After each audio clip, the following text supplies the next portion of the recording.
Ready and excited. Looks like a care package is coming in. I've seen target dummies smarter than you.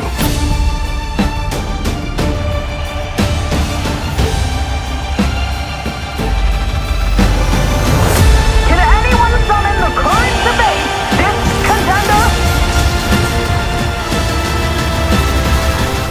Hey everybody, welcome to our January live stream. It's hard to believe it's 2021 and we're kicking things off with a brand new event. So in this Devstream, we're going to be talking about our Fight Night collection event. This is going to be really exciting because we're doing some stuff we haven't done in a while and we got some new things that we're trying out here too. So with me, I've got our design director, our regular, our fearless leader, Jason McCord, and level designer David Stanley joining us for the first time, I believe, on the dev streams. Davis, you've been with us here at the studio for a very long time.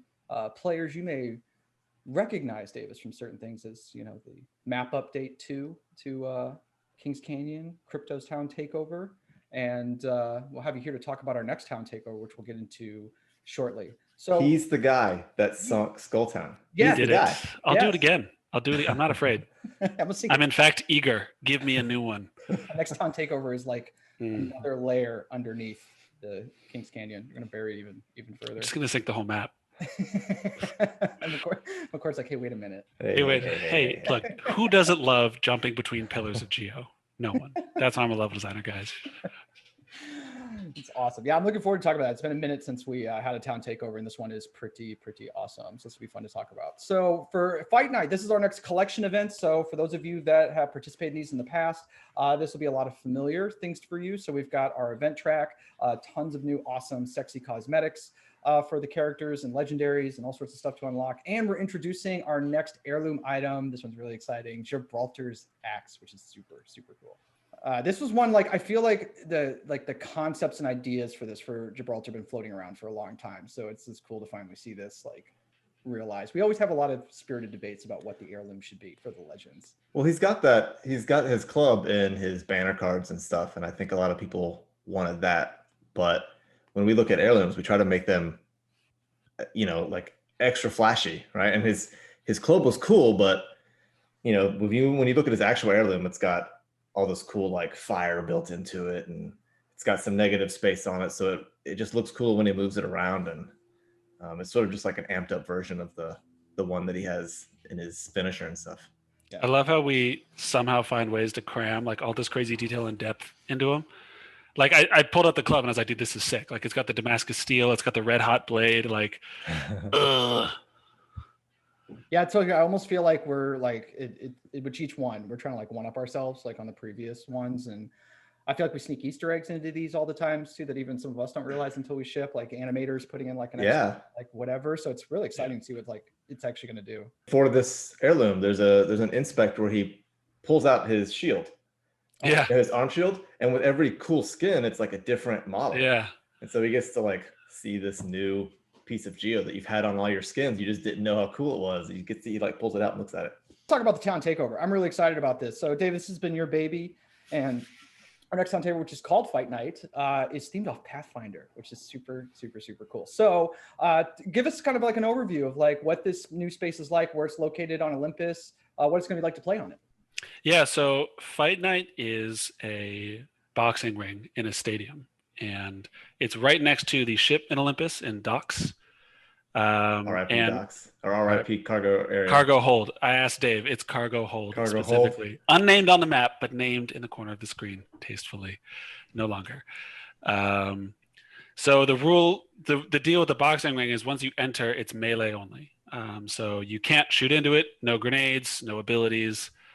And it's just you just duke it out with your fists. Cool new animations come up, right? Like, dude, we have so many. I can't believe how many animations the animators gave us. First person and third person. I saw someone do a tuck roll, like a spin kick. There's at least 3 Easter eggs that I know of, like Easter egg animations, and different like view inspects. It's sick. And then, but if you're Pathfinder and you have the boxing gloves, you keep the boxing gloves, because we're a tasteful company with tasteful tastes. Of course. So when you guys enter the ring, is it squad versus squad? Is it 1v1? It's as many. It's just a mosh pit. Oh, so cool. I mean, we just tested it well, this is coming out far in the future, but just a few days ago where we had about 60 people land in there. And it's just you're still allied with your squad. But it's you versus whoever's in there. It's an absolute bonkers mosh pit. We had to do our responsible test of let's drop because we know what it's like and on day one of these town takeovers where everybody it's beautiful. Drops. And so we're like, well, let's see what happens when there's 60 people in there punching each other to death. And it was madness. As a Chaos Lord, I was a huge fan. Yeah. And then there's an announcer.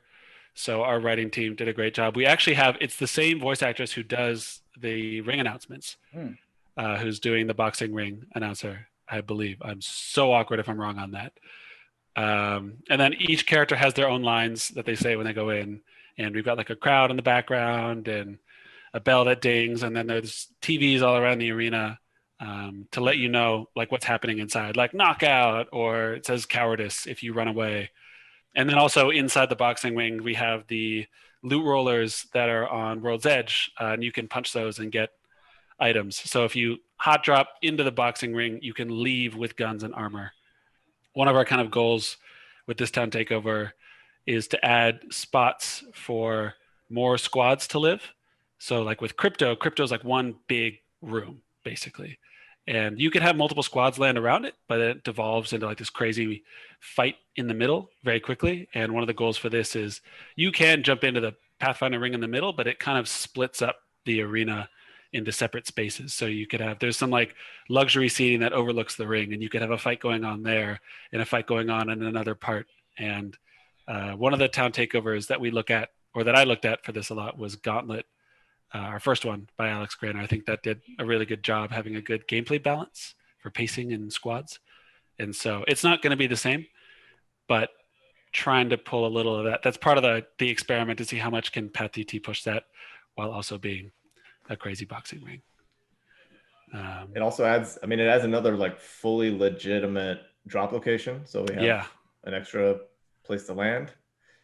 Interested sort of like with town takeovers, for all you guys, like how do you guys usually, what's this process for kind of like coming together and deciding like a theme and then kind of going from there? I think it's interesting to kind of just understand how these pieces are kind of put together. You have a lot of experience coming up with these, the hooks for these town takeovers. But what I think is really interesting about this one is Pathfinder is a fan favorite character. And the thought of doing a Pathfinder town takeover has been in conversations in the office since day one. And the natural first thing that everyone goes to is, oh, there should just be like zip lines, like lots of zip lines. And it's like, but what is that? What is that? And I mean, the map already has zip lines. Pathfinder can cast zip lines and everyone can use them. It's like, it's not enough.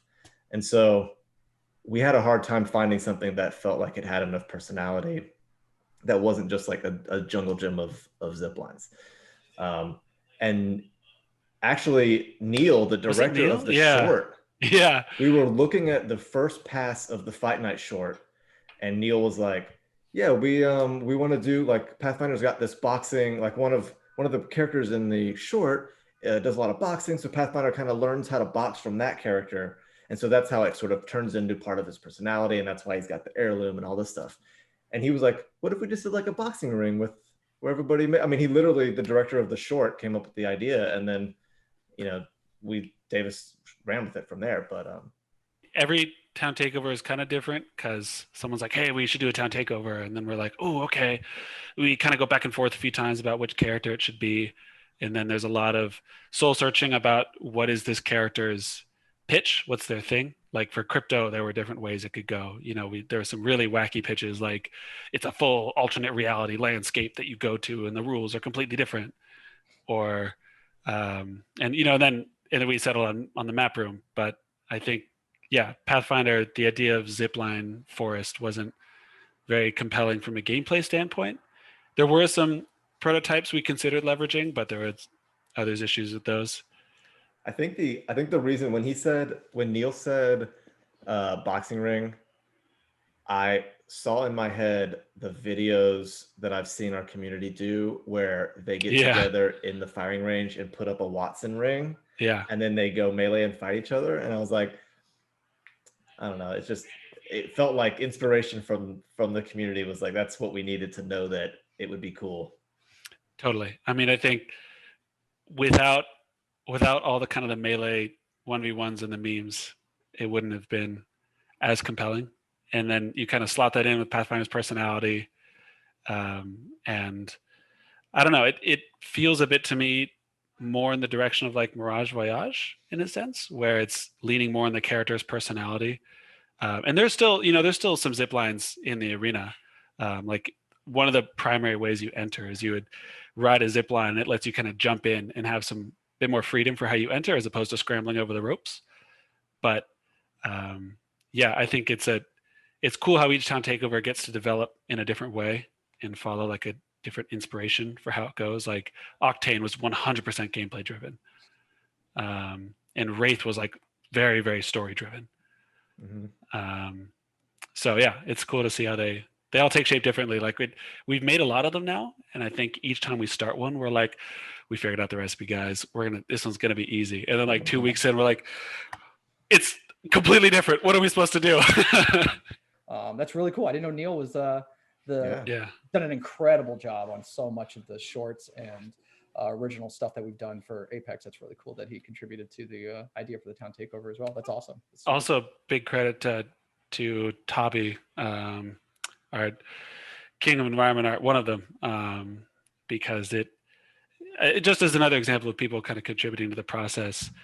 He laid down that it has a very distinct circular shape that kind of like leans outwards on the edges, and that was his brainchild. He did what he would call like a 3D block out, like a sketch of what I had placed, and it was like that was kind of the last piece that really helped solidify the layout, which is really cool. So that's definitely something that's fun about Town Takeovers, is there's a lot of different inspiration that can come in from a lot of different places. Totally.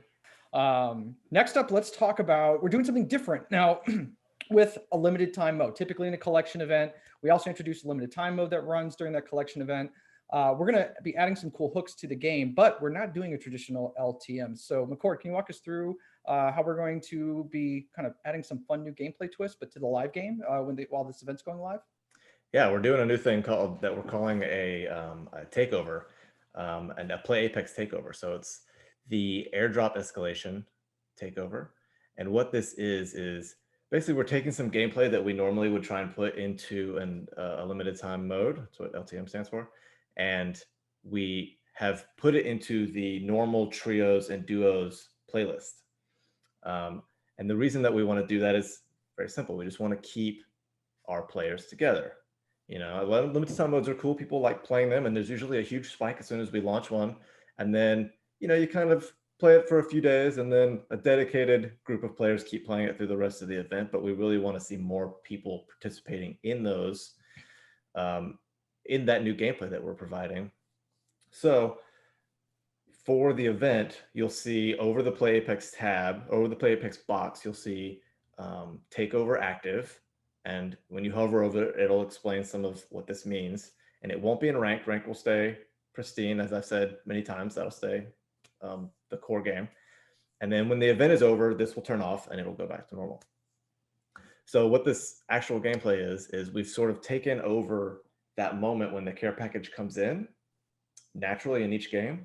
And instead of one care package coming down, you know, in each round, there is a cluster of care packages that come down, and they're tiered to loot rarity.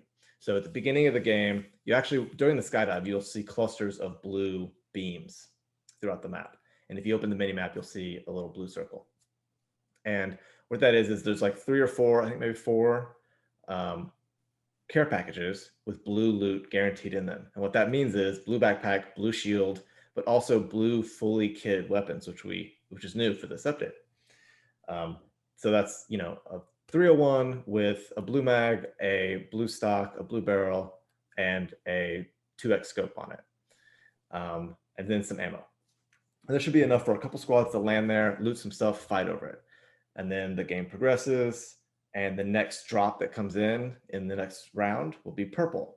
And you'll see purple circles around. And then same thing, purple pods come in, there's purple armor, there's purple loot, it goes gold, and then it goes red in the final circle. So it escalates throughout the game. It gives people these, and you can't swap out attachments on these guns. They work, very much like the gold guns, but they're locked to a tier.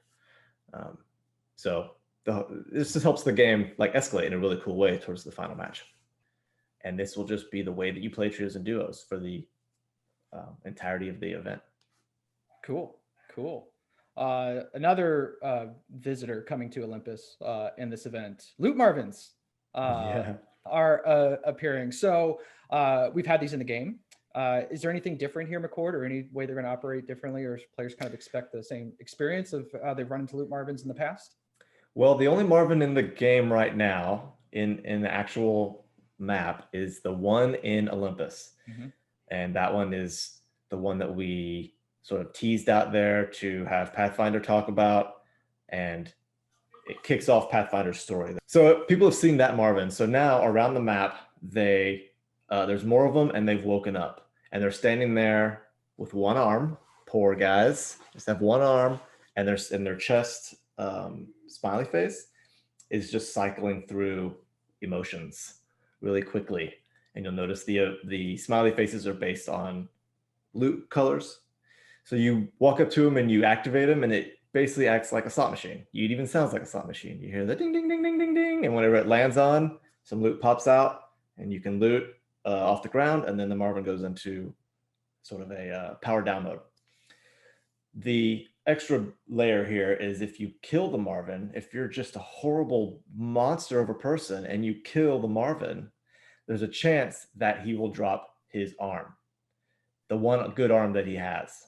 And that'll be a gold item that you can pick up and put in your backpack, and then find another Marvin in the map, attach that arm to the other side. Marvin will be extremely happy at that point and give you some gold loot. So it's sort of like a loot tick. It's sort of like a cargo drone, and there's some timing involved, but then it kind of has this little quest involved in repairing a Marvin afterwards. Well, guys, thank you very much for joining us here for this dev stream. Davis, congratulations on shipping your next Town Takeover, and well done. Thank you, everybody, on that. Super excited for everybody to go play, enjoy. Give us your feedback on how you feel about everything, the airdrop takeover, the Loot Marvins, the Fight Night, Town Takeover. We want to hear it. We can't wait to see your videos and all the fun stuff you're going to do. So kicking off this new year in an exciting way. It's really fun. So thank you again, everybody, and be safe, and we'll see you next month. Not everyone makes it 12 rounds.